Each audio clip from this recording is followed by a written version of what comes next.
En Luc 22, 20, on lit ceci. De même, il prit la coupe après le repas et la leur donna, en disant, cette coupe est la nouvelle alliance en mon sang, qui est répandue pour vous.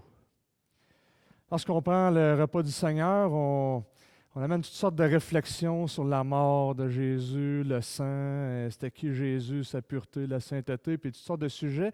Et malgré le fait que j'ai été dans des églises des frères pendant plus de 12 ans, où ce qu'on faisait le repas du Seigneur à toutes les semaines, j'ai cherché un moment où ce qu'on étudiait, où on méditait vraiment sur la Nouvelle Alliance.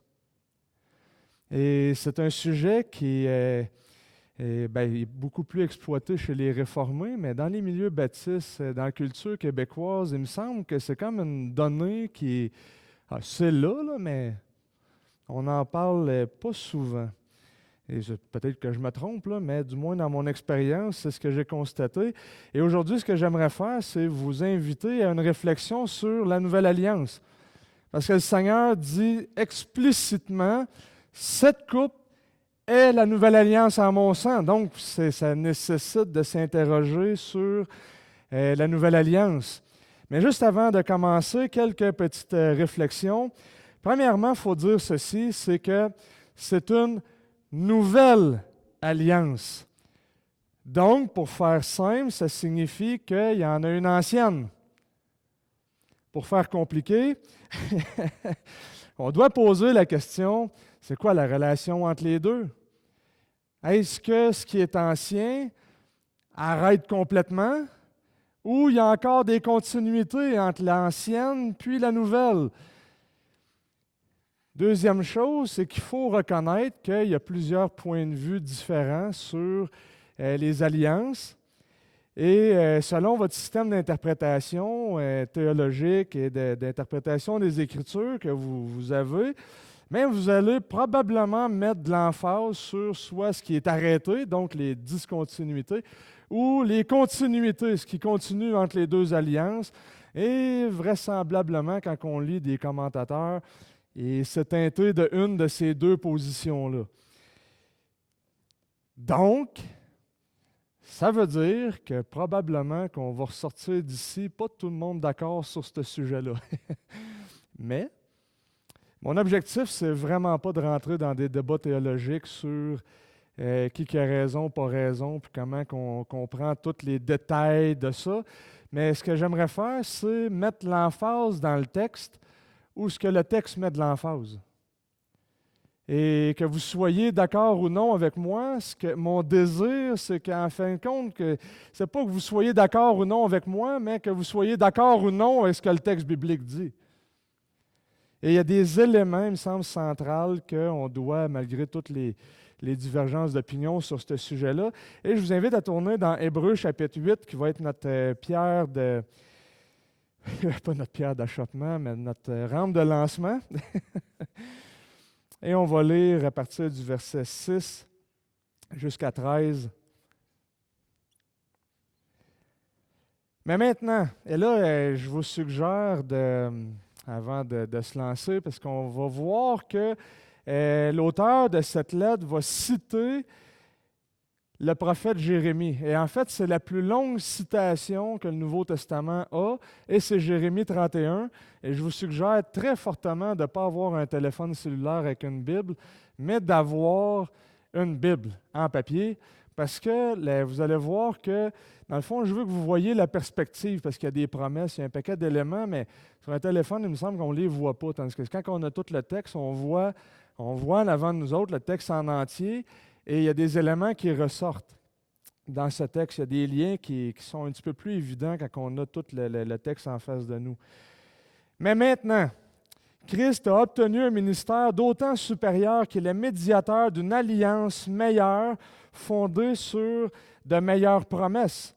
Si en effet la première alliance avait été irréprochable, il n'y aurait pas lieu d'en chercher une seconde. C'est bien en effet sous la forme d'un reproche que Dieu dit, et là la citation commence, Voici que les jours viennent, dit le Seigneur, où je conclurai une alliance nouvelle avec la maison d'Israël et la maison de Juda.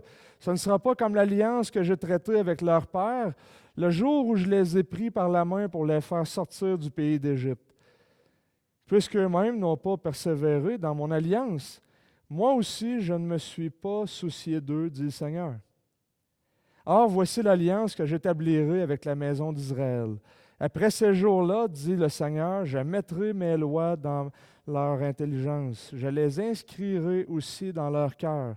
Je serai leur Dieu et ils seront mon peuple. Personne n'enseignera plus son concitoyen, ni personne son frère en disant « Connais le Seigneur ». En effet, tous me connaîtront, depuis le plus petit jusqu'au plus grand d'entre eux, car je leur ferai grâce de leur injustice et je ne me souviendrai plus de leurs péchés. En appelant nouvelle cette alliance, il a rendu ancienne la première. Or, ce qui est ancien et vieilli est sur le point de disparaître.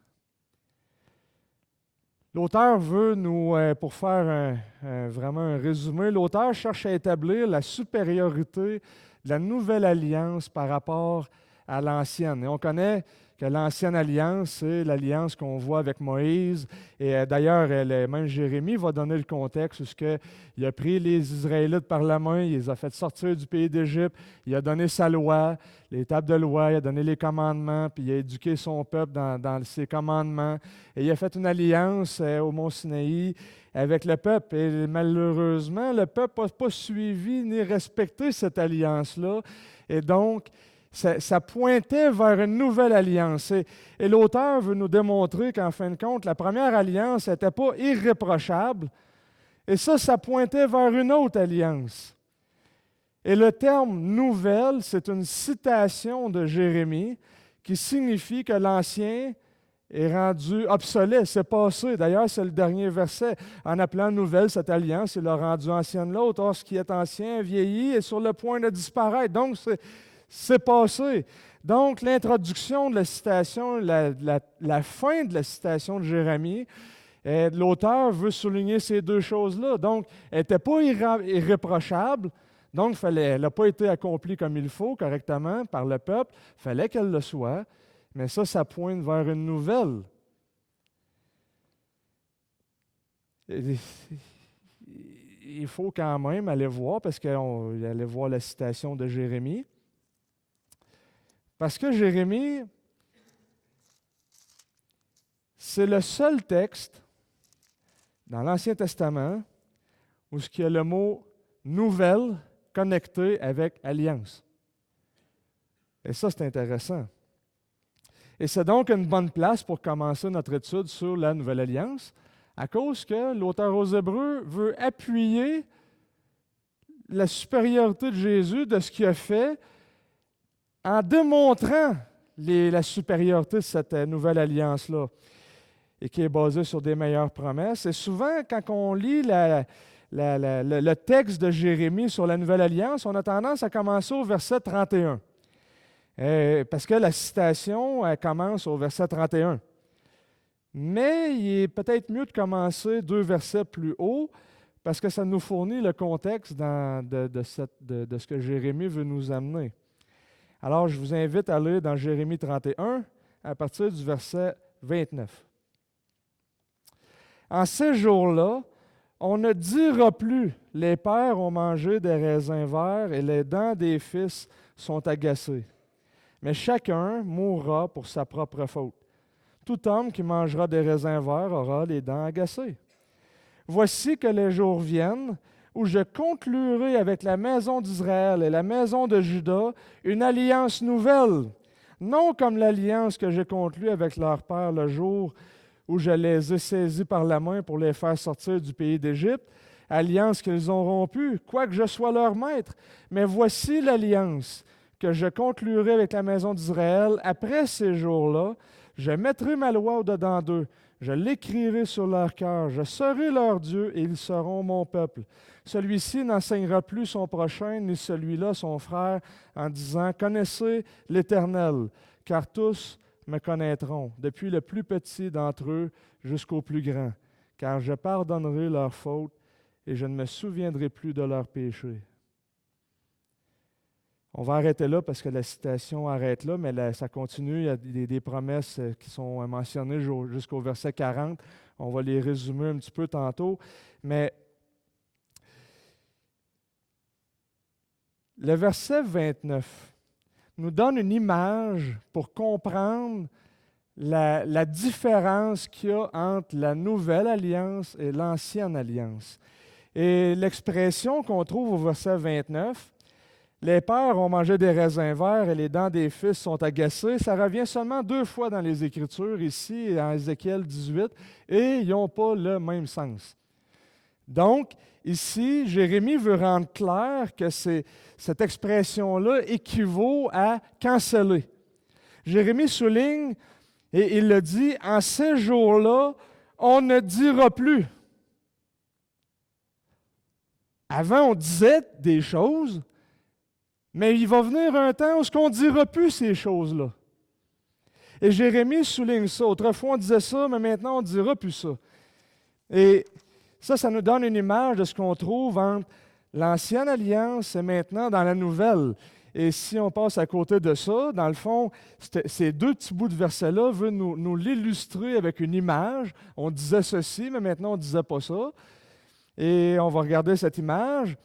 Et ce qui est assez évident, il me semble, dans cette image-là, que les pères ont mangé des raisins verts, les fils ont les dents agacées, et c'est là que ça devient intéressant, c'est que l'ancienne alliance, elle était structurée de façon représentative et tribale. Et là, la première fois que j'enseignais ça, je me suis fait dire « Ouais, mais tu n'as pas expliqué c'était quoi représentatif et tribal. » Alors voici le dictionnaire du Petit Larousse.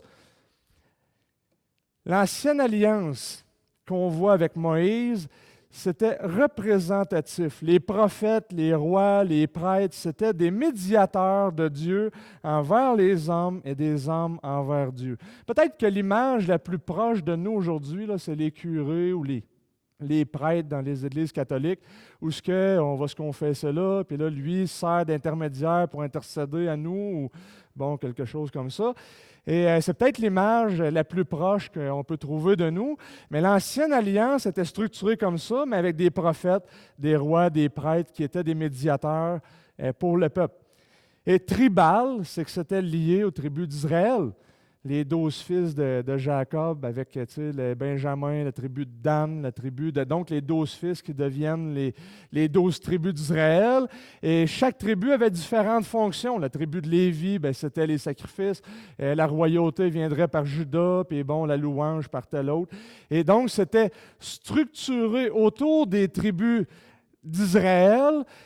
Et à l'intérieur de ce système-là, il y avait des représentants qui intercédaient pour nous envers Dieu et de Dieu envers nous. Donc, les prophètes qui nous amenaient à la volonté de Dieu, les rois qui nous expliquaient aussi les Écritures, les prêtres qui, oui, intercédaient pour le péché, mais en même temps qui servaient à exposer les Écritures. Donc, c'était la structure qu'on voit dans l'Ancien Testament. Par exemple, quand David Dieu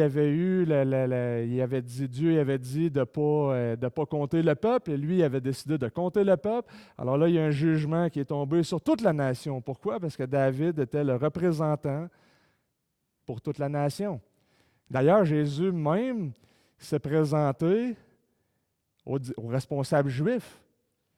Et pourquoi qu'on dit qu'Israël en entier a rejeté Jésus, le Messie? Et pourtant, c'est le groupe de leaders qui ont rejeté Jésus. Pourquoi? Parce qu'il représentait le peuple. Il y a du monde qui l'avait accepté, mais pourtant les Écritures nous présentent qu'il a été rejeté par Israël. Mais c'était quand même représentatif. Et Jésus lui-même disait qu'il allait dans ce système-là, vis-à-vis les responsables, parce que c'était eux qui étaient les médiateurs, en quelque sorte. Et donc, il y a toujours ces représentants des prophètes, rois envers Dieu.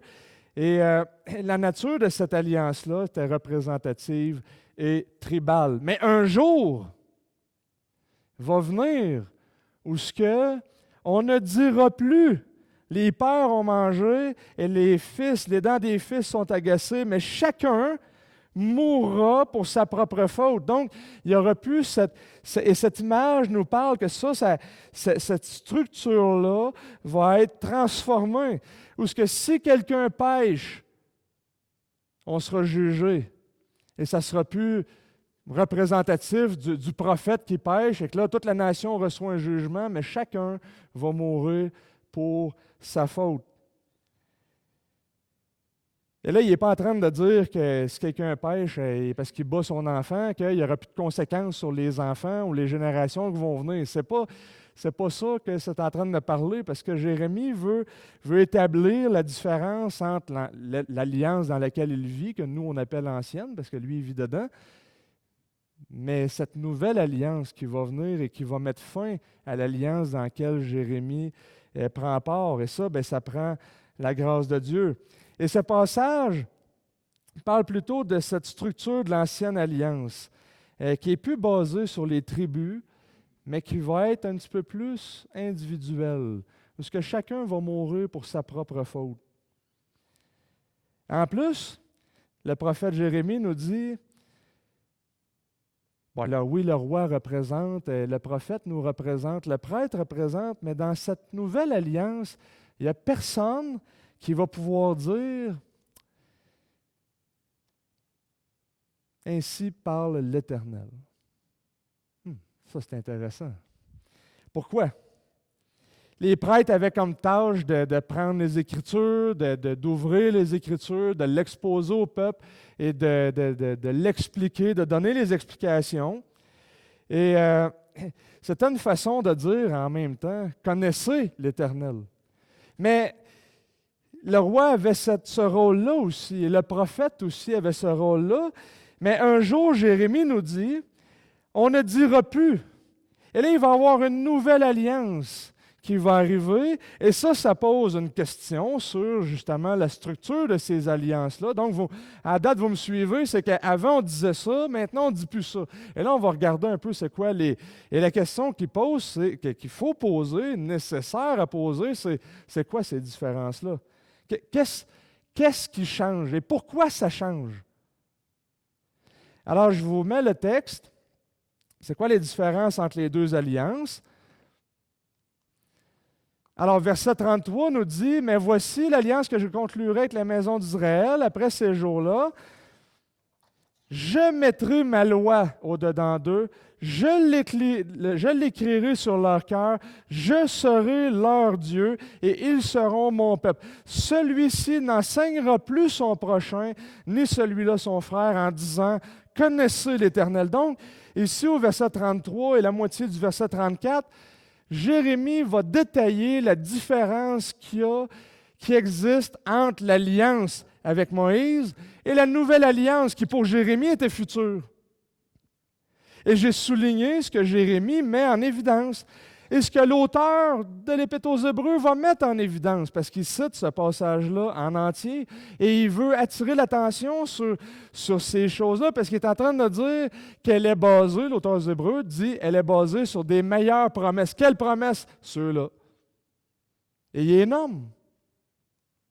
Ça, c'est intéressant parce que ce n'est pas juste une intensification de ce que Moïse a fait. Il y a un changement ici. Tu sais, dans l'Ancienne Alliance, là, on voit les mêmes paroles. Tu sais, « Je serai leur Dieu, ils seront mon peuple ». Et si j'arrêtais juste là la citation, je pourrais juste dire « Ah, ben dans le fond, peut-être que c'est la même alliance, mais intensifiée, tu sais, augmentée ou appliquée un petit peu différemment ». Mais c'est plus que ça. Parce qu'il va venir un temps où celui-ci n'enseignera plus son prochain, ni celui-là son frère, en disant « Connaissez l'Éternel ». Avant, on disait ça, maintenant, on ne dira plus. Et pourquoi pas? Pourquoi qu'on ne dira plus « Connaissez l'Éternel » ? Pourquoi pas? Car tous me connaîtront. Si on regarde ce passage-là, et là on voit ici, je ne sais pas si vous voyez mon petit pointeur, on a toutes les promesses qui sont énumérées ici, quelques-unes, parce que le texte va continuer. Et là, j'ai mis en gros caractère gras, et ça, c'est le genre de truc qu'en français, on n'aime pas, mais, parce que je n'aimais pas le français à l'école, mais j'ai appris, à force d'étudier des textes, qu'il y a des petits marqueurs de relation dans le genre car. Donc, ils donnent l'explication de ce qu'ils viennent de dire.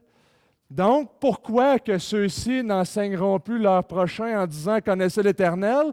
Car tous me connaîtront, du plus petit jusqu'au plus grand.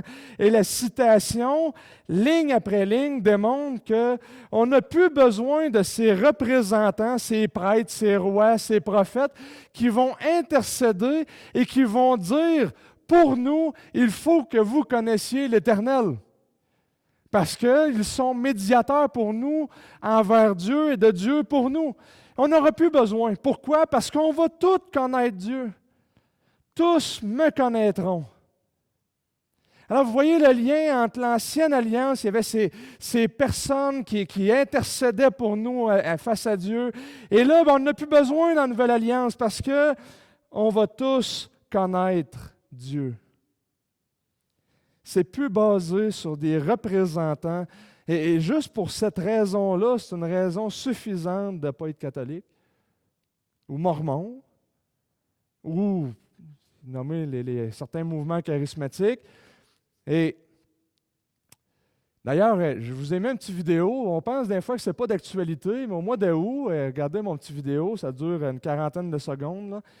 Et regardez bien ça, on va voir John MacArthur. Si ça fonctionne, j'espère qu'on va avoir du son.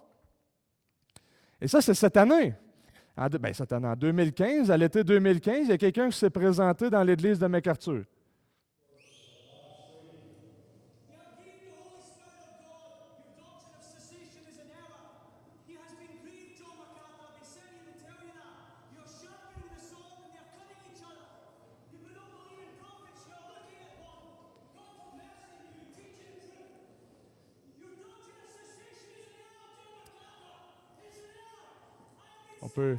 On peut l'arrêter. Alors, il continue comme ça en criant.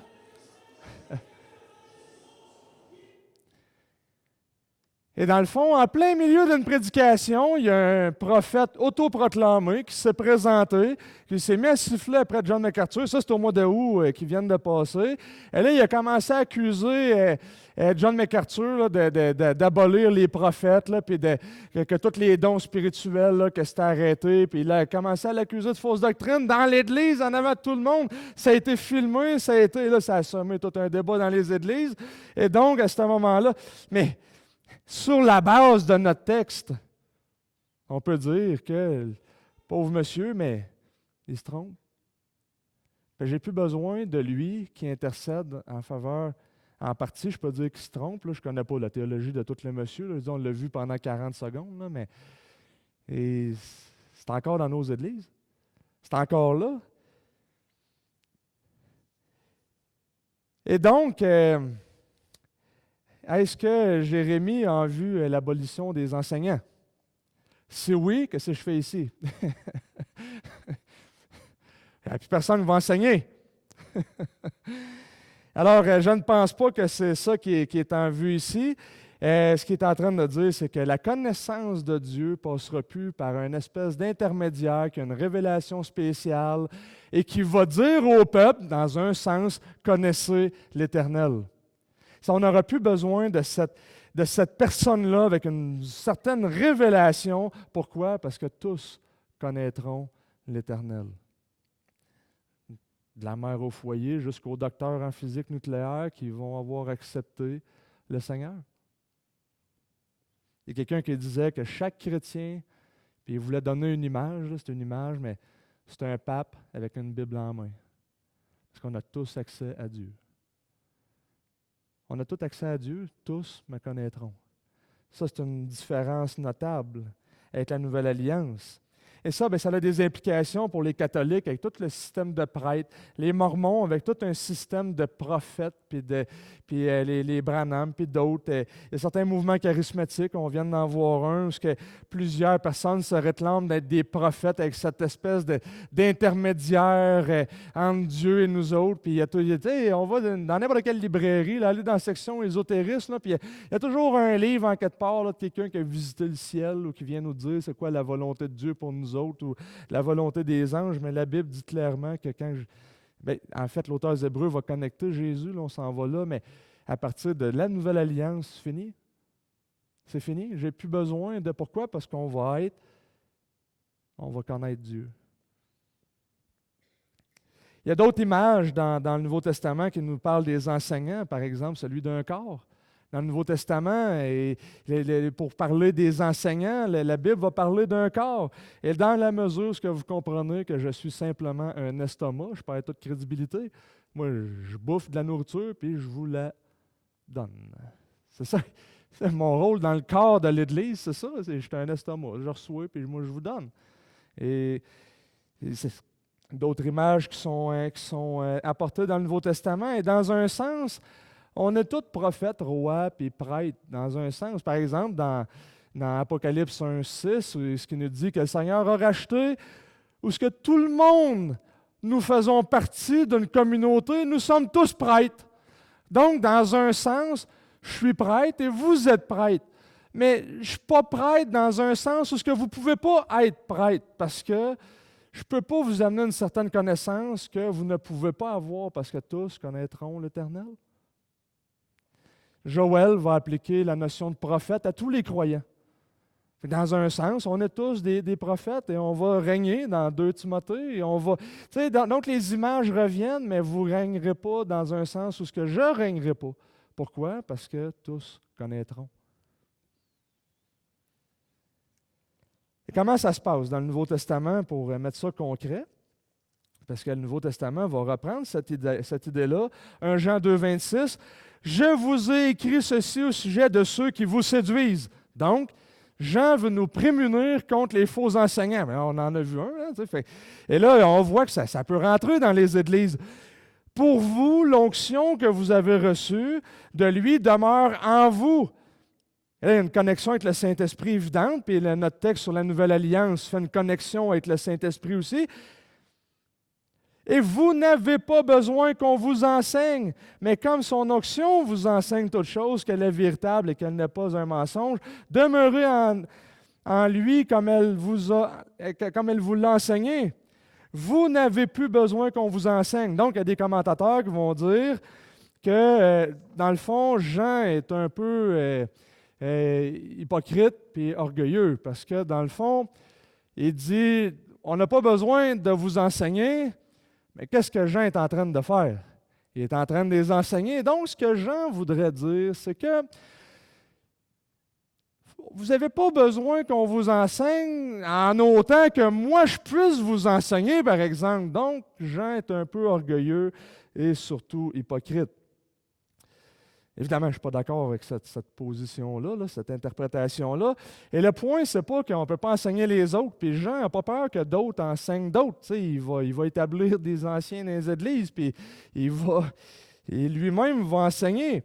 Mais quand on comprend le contexte de 1 Jean, c'est qu'il y a une secte qui grandit, qu'on appelle les gnostiques, et pour eux, il y avait une espèce de forme de connaissance, et que pas les prêtres, là, mais on va les appeler les prêtres, qui recevaient cette connaissance, là, pouvaient la donner aux autres. Et quand on était enseigné par ces personnes-là, là, après ça, là, je pouvais vraiment être un chrétien parce que là, j'avais passé à travers lui qui m'enseignait. Et puis là, eux, ils ont commencé à amener des fausses doctrines dans l'Église, comme quoi que Jésus, finalement, c'était juste un esprit.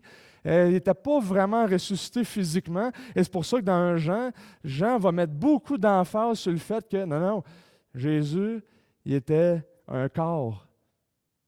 On a mangé avec, on l'a vu, on l'a touché, et il va rétablir la doctrine du fait que Jésus, oui, c'était un homme, mais en même temps, il était Dieu. Il n'y a pas peur qu'on enseigne, Mais la nouvelle alliance appliquée est en train de dire qu'on n'a plus besoin d'avoir ces espèces d'intermédiaires-là en Dieu. Pourquoi? Parce que vous avez l'onction en vous. C'est une autre façon de dire, tous me connaissent. Et ce que Jean condamne, c'est que ceux qui enseignent de cette façon-là, ou ce que moi je suis un représentant de vous envers Dieu, il met en garde. Il met en garde. Et la grande différence dans les termes, selon Jérémie, c'est que la structure est complètement changée. Et là, on commence à voir comment l'Épître aux Hébreux, et là, on va revenir à l'Épître aux Hébreux, et là, on commence à comprendre comment que l'exposition de Jérémie, comment que l'auteur aux Hébreux va l'utiliser. Parce qu'il est en train de montrer dans toute la lettre aux Hébreux que le sacrifice de Jésus est supérieur au sacrifice qu'on voyait sous l'Ancienne Alliance avec Moïse. Et là, peut-être que vous dites que, bon, tu sais, moi, je suis une femme au foyer, ou je suis secrétaire, ou je travaille au Subway, ou je suis plombier, ou médecin, puis là, tu me parles de l'Ancienne Alliance, puis voyons, il me semble que ce n'est pas connecté vraiment avec ma réalité.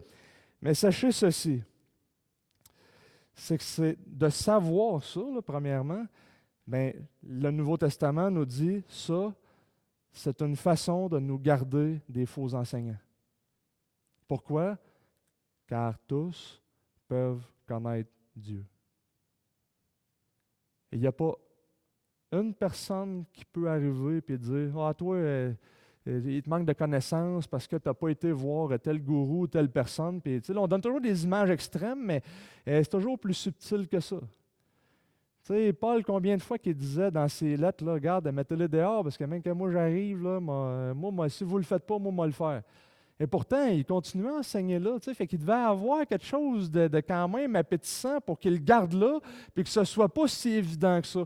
Puis Jean, dans ses lettres, 2-3 Jean, il va dire, regarde, même que j'arrive, si vous ne l'avez pas mis dehors, moi aussi, ce gars-là, moi le mettre dehors. Pourquoi? Parce qu'il ne nous accepte pas, puis il n'accepte pas les autres enseignements, puis il n'accepte pas de soumettre son enseignement à l'autorité des Écritures. Et en fin de compte, ça a des implications excessivement pratiques.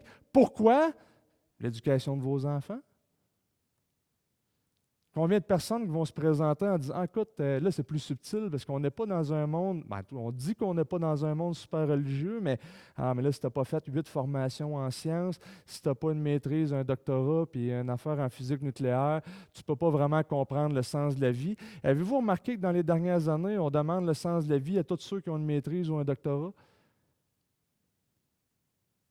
Ça rentre de façon subtile. Comme si un plombier ne pouvait plus enseigner quelqu'un. Non, tous connaîtront Dieu. On a tendance à donner beaucoup d'autorité à des personnes qui ont beaucoup d'études, puis à pu écouter le petit enfant que le Seigneur a mis en avant de nous autres. Ça, c'est assez pratique. Et mon intention, ce n'est pas de regarder toutes les interprétations possibles de comment que ça s'applique, tout ça, puis comment que l'auteur aux Hébreux discute de tout ça. Tu sais, je dirais simplement ceci, c'est qu'il y en a certains qui vont vouloir appliquer ce texte-là strictement au peuple juif. Alors moi, j'ai 2 choses que j'aimerais leur dire. C'est que premièrement, c'est qu'il va répéter au chapitre 10 la même citation en l'appliquant à l'Église. 1.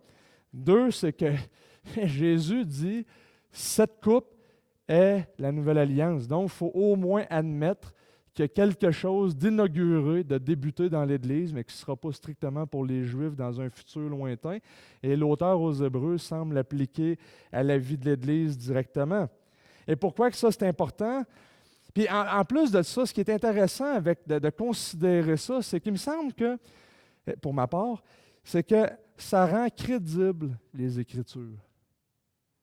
Que l'auteur, tu sais, il y en a qui vont nous dire que dans le fond, les auteurs du Nouveau Testament citaient l'Ancien Testament, puis en fait, ils se foutaient pas mal du contexte de l'Ancien, puis tu sais, ils voulaient juste montrer leur point, puis tu sais, ils se foutaient un peu de tout.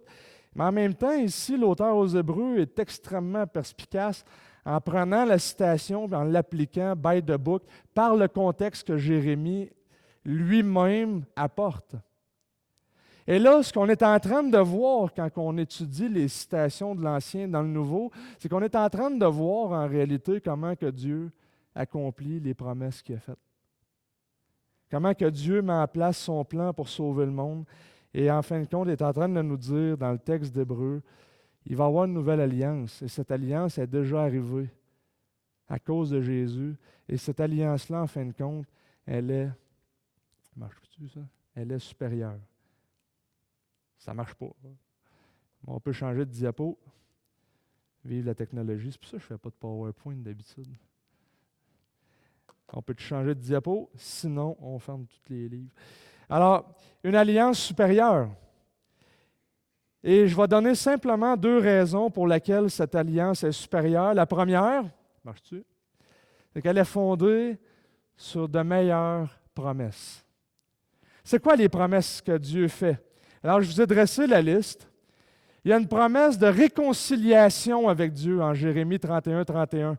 Il y a une promesse de régénération. Il va donner son esprit qui va nous régénérer. Il y a une promesse de possession. On va appartenir à Dieu. Il y a une promesse même d'évangélisation où ça va partir. Et le monde, et cette alliance-là n'est pas limitée simplement à Israël sur un territoire, mais ça va sortir. Il y a une promesse de sanctification, de pureté. Il y a une promesse d'éternité, d'endurer. Ce n'est pas temporaire comme celle de Moïse, mais elle va être éternelle. Et même, il y a une promesse d'urbanisation. Et dans ce sens-là, ça évidemment, c'était juste pour résumer, mais il est en train de dire dans ce passage-là que la culture va en être transformée. Et c'est ce qu'on voit. Et ça, c'est des centaines d'années avant Jésus. Mais après, quand la nouvelle alliance est arrivée, la culture a profondément été transformée.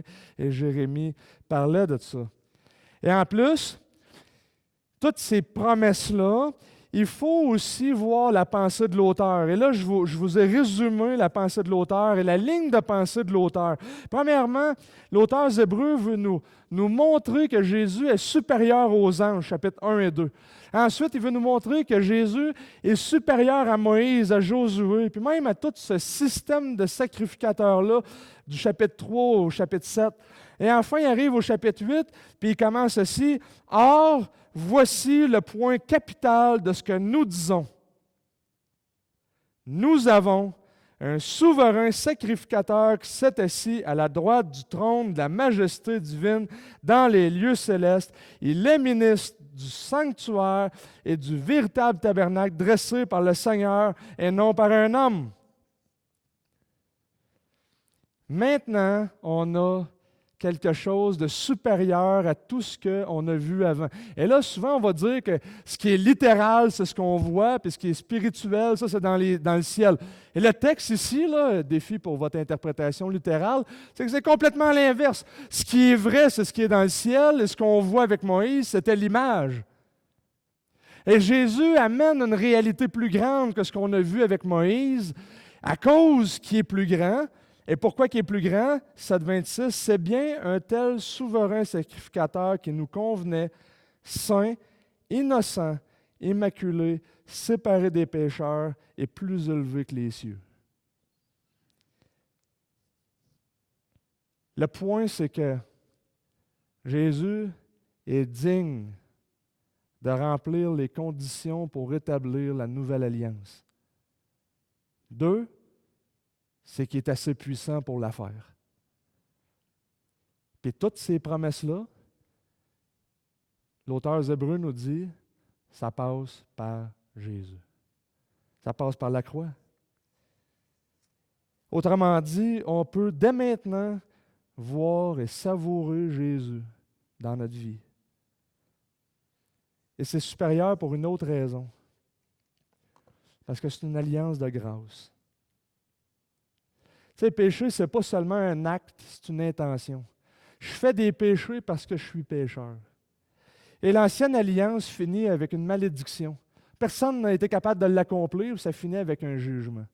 La nouvelle alliance termine par une série de promesses. Et si vous avez remarqué, les alliances, dans la Bible, c'est juste Dieu qui l'a fait, qui la signe et qui l'accomplit. Et la nouvelle alliance, c'est pareil. Et ce qui est clair dans notre texte, c'est que Jésus veut, avec la croix, connecter cette alliance avec le sacrifice de Jésus. Et c'est tellement important pour l'auteur qui va terminer en disant en 13-20 que le Dieu de paix qui a ramené d'entre les morts le grand berger d'entre les brebis par le sang d'une alliance éternelle, notre Seigneur Jésus. Et le repas qui est là, qu'on va prendre, et j'invite les placiers à venir les distribuer. On va prendre le pain, le vin ensemble. Ça nous rappelle la grâce de Dieu. Ça nous rappelle les promesses que Dieu nous a faites, qu'on va être régénérés, qu'on va appartenir au Seigneur, qu'on va être réconciliés, qu'il va nous purifier. Et ça, c'est pour l'éternité.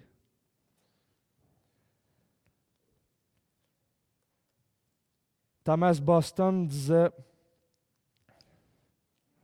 pourquoi c'est non? Encore une.